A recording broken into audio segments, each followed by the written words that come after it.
Біздің біреуіміздің жаңағындай мысалы тәрбиелеп жүрген біреу болуы мүмкін.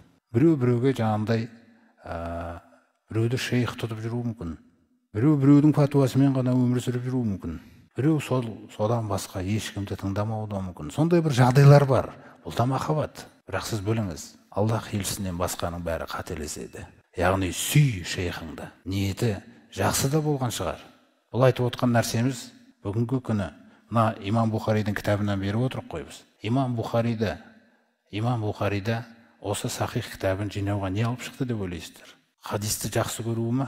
Хадисті жақсы көру емес. Өзінің көрген түсінде баяндалады. Мен түс көргем дейді Имам Бухари. Пайғамбарымыз салсырамды көрдім дейді. Сөйтіп қолымда бір орамалым бар екен. Пайғамбарымыздың дидарын жаңағы орамалмен желпіп қорғап жатыр екем дейді. Сосын түс шоридың сарихалы адамдардан сұрағанда, Алла елшісінің сүннетін күллі дұрыс емес нәрселерден қорғайтын адам боласың дейді. Мынау бірінші сөйлемнің нәзік мәселесі бар. Көп түсіне бермейміз біз. Өте нәзік мәселесі бар. Бүгінгі Інжілге қараңыз.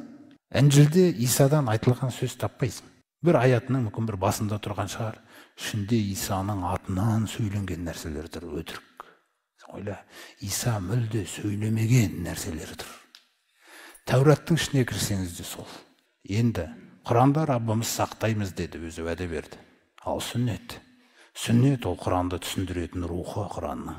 Онсыз мүмкін емес бұл Құранды толық түсіну. Ол оның іс жүзіндегі іске асырылу үлкен нәрсе ол. Пайғамбарымыз саллаллаху өмірі сол үшін сүрілген.